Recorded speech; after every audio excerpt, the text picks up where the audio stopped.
qatları yaran. En cesur cerrahlar neftçilerdir, neftçiler.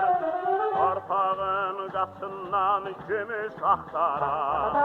Yeraltı seyyahlar neftçilerdir, neftçiler. Üfüqdən üfüqə qızıl yol açan, torpaqdan en uzaq ulduzlar açan. Yenilmez qüvvətə, qüdrətə alqış, en cesur insana neftçiyə alqış.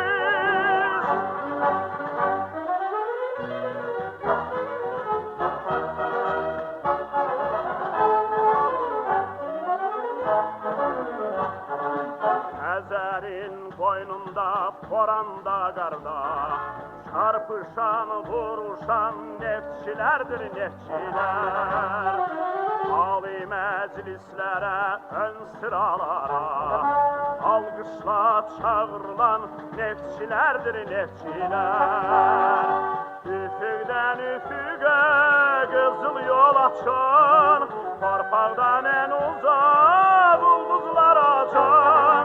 Yenilmez qüvvətə, qüdrətə alqış, en cesur insana neftçiyə alqış.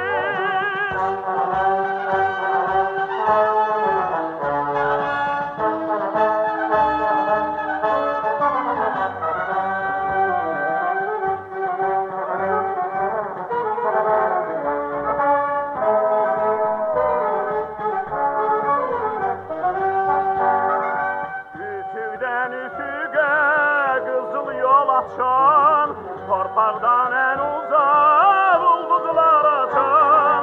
Yenilmez qüvvətə,